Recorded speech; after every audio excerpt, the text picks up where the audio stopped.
Bruchim Habayim, we are continuing on Shulchan Aruch Orach Chaim, Hilchot Shabbat, Siman Resh Nun Dalet, and we are starting Seif Vav, Daf Chaf Vav, Amud Aleph, the regular prince of Mishna Berura, in continuing of the discussion of what you can and what you cannot start as process of cooking, baking on Erev Shabbat, going into Shabbat. And we spoke the last thing in Seif Hey was, what do you do if you, Be'isur, did a baking process? You initiated the baking process by sticking the dough into the tanur. Can you take that off? And the discussion revolved around the fact that taking off a bread off of the tanur by itself is an issue halachically, because is rediyat hapat, which is not really a full melacha, but it is something that we don't want you to do. And when is it mutar, when is it not mutar, was the discussion that we started yesterday. Says the Shulchan Aruch, ve'im netano b'Shabbat afilu b'mezid, if you put it on Shabbat. Now, you stuck the dough into the tanur on Shabbat, and what's going to happen now? Right? Now you're going to be baking on Shabbat, which is going to be a transgression of a full-fledged chiyuv chatat, right? But it hasn't happened yet.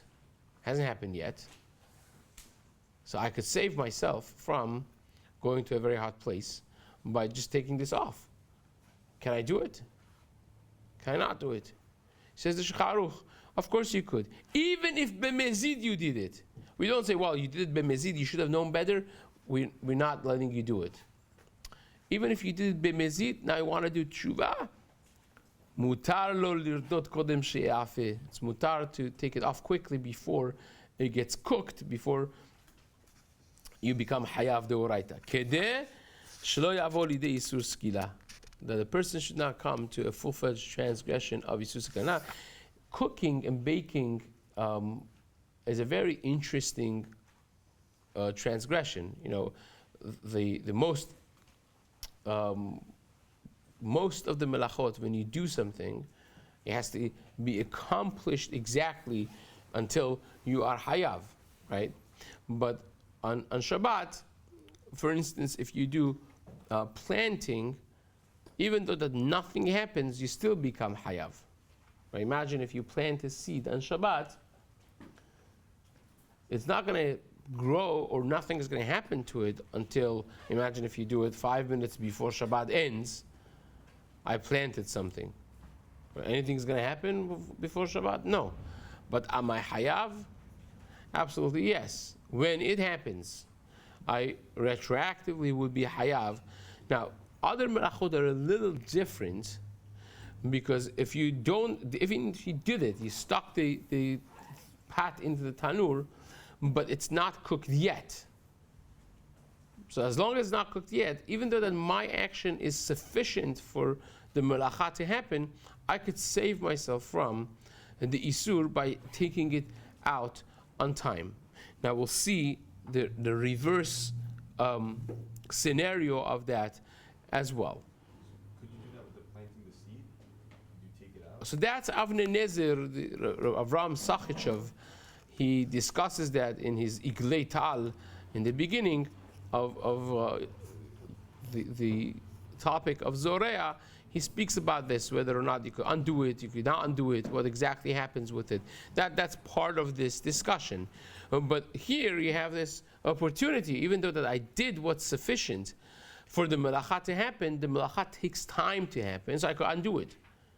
It's not that I did it, I was over on the Isur. You could undo it still. So undo it, says the Shulchan Aruch. Before you become hayav skila, just take that thing off. So it says, the Mishna Berura, we don't say, there's a concept in the Gemara, hal iteu lerasha veyamot. If someone b'mezid deliberately does an avera, sometimes we say, we don't care about you.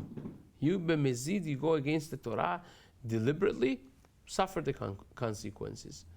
So even though that taking off a bread is a isur derabanan, we don't want you to do it, and we still say, do the Yisur D'Rabbanan and save yourself from Chiyuv Chatat, or becoming Chayav Skila. B'mezid, if you did it, you're Chayav Skila, right? We don't say that, well, once you did it B'mezid, you did Hilul Shabbat, suffer Skila. We don't care about you to allow you the Yisur D'Rabbanan. We will keep the Yisur D'Rabbanan and let you, we don't say that. Say, do the thing and save yourself from the greater transgression before it happens. Says the Mishna Berura, of course, if he did it accidentally, didn't realize, didn't remember, of course, then it's mutar. Isur Chatat. We don't want him to come to Isur Chatat. Now, this that Shulchan Aruch says, he, mutar lo lirdot kodem sheyafe. He could take it off before it becomes baked. Does that mean it's only him? How about me? I see that he did something. I know that in 5 minutes he's going to be Hayav Skila or Hayav Chatat. So I care about another Jew. Can I go and take it off the oven? So I care about him. Let me do something small, some small Isser to save him from a massive transgression. Can I do that? Shulchan Aruch says, mutar lo lirdot. He could take it off. And says the Mishna Berura, in case you think that this is lav davka, no, this is very much davka. It's only him. Rotzeh lomar davka hu ba'atzmo mutar lirdot. Only he could do this. Aval acherim asurim lirdot bishvilo. The other people cannot do it. Whether he did it intentionally, deliberately, or even if he did it b'shogeg. Even if he did it b'shogeg, you still cannot take it. Afilu mishidbik tapat enenu poshe udiuhu. Even if he did it b'shogeg accidentally and he left, he's no longer there to be found. Can I now do it to save him from Isur? No, you can't do it. Still, you can't. The en omrim lo l'adam. This is the yesod. This is the general rule of thumb. En omrim l'adam chate bishvil shizke haverecha. We don't tell a person, do a small het, aseh het kal k'dei shlo yavo haverecha l'idei isur chamur. We don't say that, right? Kevan shhavero pasha b'ma she'idbik, because his friend is posheya by putting the path there. Even in our tanurim. Now, we said before yesterday that our tanurim, that we don't stick the bread. So back then they had like these pita-like things that they would stick into the tanur. Now, as we don't have that, we just put the dough inside and it bakes. Like, the way we have it is different. So therefore, pulling it out is just taking something out. You're not peeling off. There's no chokhmah. There's nothing. You just take it out. We mentioned already that that's very different than the time of Chazal, but we still keep it the same because of the Gezerah. But it's, essentially is very different. So maybe you would think that nowadays at least I should be able to do it because I'm not even doing the Chokhmah v'lo melach. I'm not even doing Rediyat Apat. I'm just taking something off the Tanur. Says the Mishna Berura, even that you cannot do. Even afilu betanurim shelanu she'en b'ayim isur ridu, even though that we don't have a full-fledged isur ridiyah, mesaded Eliyahu Rabbah asur la'achir. Eliyahu Rabbah says, pashtut is that you cannot do it for another person. Mishum, why? Give me a reason. Give me a good reason. It's not isur ridiyat apat. We keep it the same, but it's not the same issue. So why in the world can I not save him from going to Gehenam? I'm achrai for him. I'm responsible for my brother Jew. Why can't I take it out and save him from a isur? Because there's another isur. Can you guess what isur it is? What are we talking about? I just put the dough inside there. The dough is still raw. Still dough. What's the dough? Dough is muktzeh on Shabbat. Right? Dough is muktzeh. It's touching a muktzeh, carrying a muktzeh. It's a problem. Says the Chafetz Chaim, mishum de habatzek muktzeu ve'en ra'ui letiltul. It is considered muktzeh. Right? So therefore, if you're taking it out, right? When you take it out, when you take out the pot, you should have kavanah that I'm gonna feed this to my dogs or to my chickens. If you have, those pets that eat, dough, so that would be a tikkun for isur muktzeh. But lemaaseh, it's not. This is the Kaf HaChaim says this suggestion, but you don't see that from the language of the poskim. You see that if it's mutar, it's mutar. If it's asur, it's asur. You can't do it, right? All of this is for baking. But when it comes to a pot on top of the fire, cooking, there's no isur rediyah. There's no issue with taking it off the fire. It says, therefore,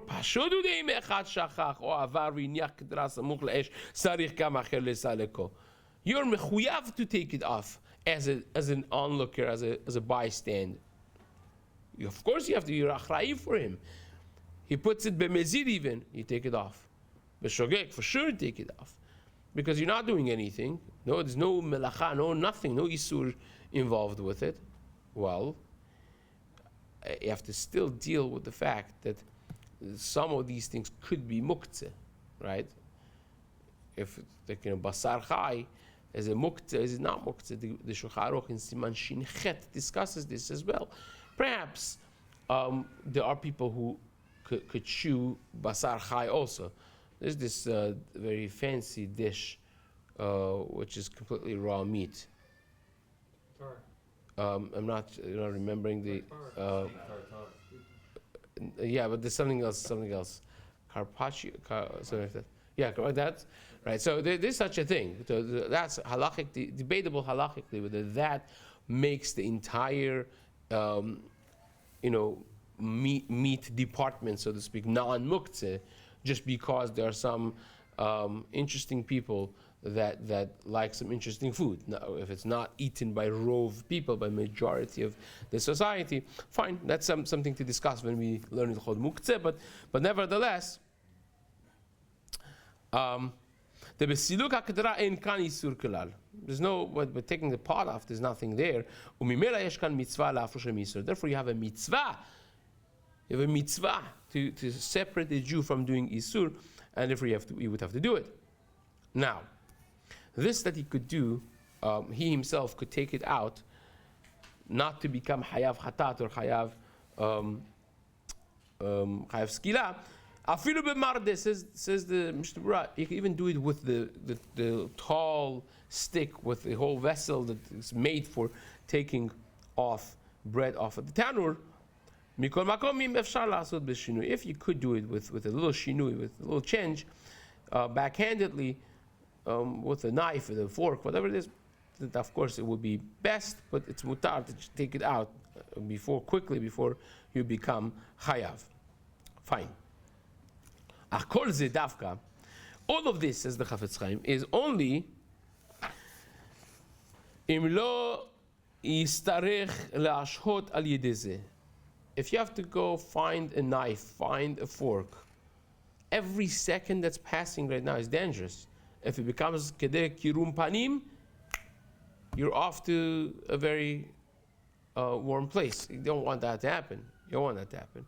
So if you have a knife, a fork right there, you stick it in, you take it out, good. If not, you have to do it with your hand, you have to do it with a rahat, however you do it quickly, says the Mishnah Berura. Don't take chances of time, because the moments count.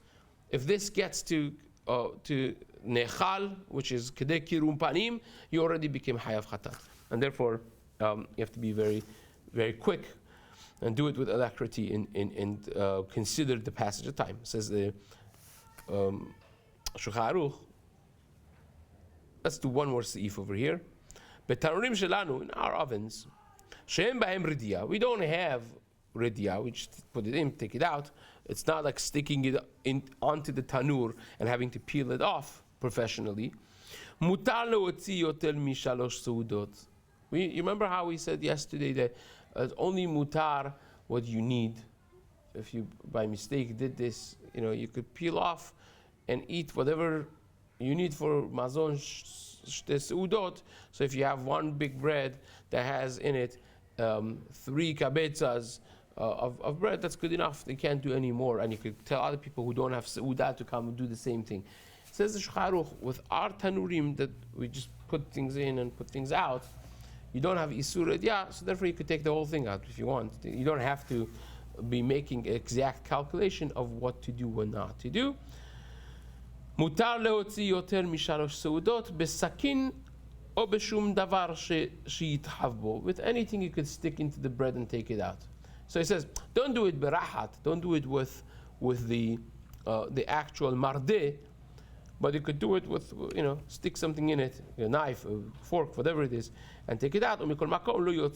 Don't use the actual kli that's made for that. Because it's a different issue of a mundane activity that you're doing, right? It's a mundane activity, even though that's mutar per se, but it is a mundane activity which we have to define this ubadin dechol. For instance, there are those who say brushing tooth on Shabbat. Can you brush tooth on Shabbat? So there are multiple different questions, right? Is it memareach if you use a toothpaste? Is it maybe you could be bleeding or not? That's a question. Well, another thing is ubadin dechol. You're doing it. So Chavadia holds if you do it with a brush, it's a Shabbat brush, it's a special brush, then you take care of that issue. So, but that needs a little hagdara, what exactly it is, the isur, and having a different toothbrush. Does that save the thing? It has to be discussed by itself. But nevertheless, says the Shulchan Aruch, over here would be ubadin dechol. So says the Mishna Berura, the fact that you could take more out in our tanurim, our ovens, the Magen Avraham writes, says the Chafetz Chaim, the hainuk shidbik beheter. That's only when you did it beheter. When you did it, enough time before, she בתנורים שלהם היה אסור להוציא כל הפת שאין צריך לו לצורך שבת וכנ"ל, אפילו על ידי שינוי. ומה שאין כן בשלנו, זה לא שייך רדיעה. For their time would be asur to take out, the things, להוציא כל הפת שאין צריך לו, anything you don't need for סעודה שלישית, that's the maximum, the 3 סעודות, anything that will be extra, you don't take out, even with a shinui, even with a knife or a fork. Mashenken b'shelanu, ours is 1 notch lower, that we could take everything out, but we still have to do it with shinui. You want to do it with a fork, with a knife, not with a rahat. והרבה יותר משלוש סעודות שצריך לו לשבת, you could take anything. אבל כל זה כשרוצה לאכול מהם בשבת. But you can't just do it because you want to freeze it. That's like, you don't have to say, I'm going to only eat a kabetza of bread. You could eat more. Whatever you want to eat, you could take out. Not a bare minimum necessity of the seudah. Al kol panim, miktzat mehem. Even if you're going to have 1 bite out of this bread, you could take the whole bread out. But not that you're not planning it at all and you want to just put it in the freezer or refrigerator. That's not necessarily. You can't just take it out for tomorrow. And you can't even carry it if you're doing it for ימות החול. כמו שכתבו הפוסקים. אסור להביא יין בשבת לצורך מוצאי שבת. You can't bring wine, or go to the attic, bring wine from the barrel for מוצאי שבת. That's הכנה. ונרד על ידינו יהודי שרי. But you could tell a goy to do it. You could tell a goy, if you have a maid, you could say, can you please take out all the bread out of the oven? I just don't want them to get dried there. Take them out, put them aside. That's mutar. But if the bread's going to be completely ruined, then the Eliyahu Rabbah says even you yourself could do it if you don't have a goy. If you have a goy, Chazak Baruch, have a goy do it. If you don't have a goy, and the bread's going to be completely ruined if you leave it there, then Eliyahu Rabbah says if it's a hefsed merubah, you're going to lose your thing, then you could do it yourself as well. Fine. Or can you tell a goy to use rahat, to use the actual keli to do it? Yeah, you can do that too. whenever it's mutar for you to take the bread out, you could tell a goy to take it out, and he will do it with rahat, no problem. You could do however he wants to do it, and it still will be mutar. Because again, even technically for yourself would be mutar if it's not ubadin dechol. So therefore, that you could do through a goy. That basically concludes Seif Zayin. Be'ezrat Hashem, we'll start Seif Het in the days to come. Hazaku Baruch.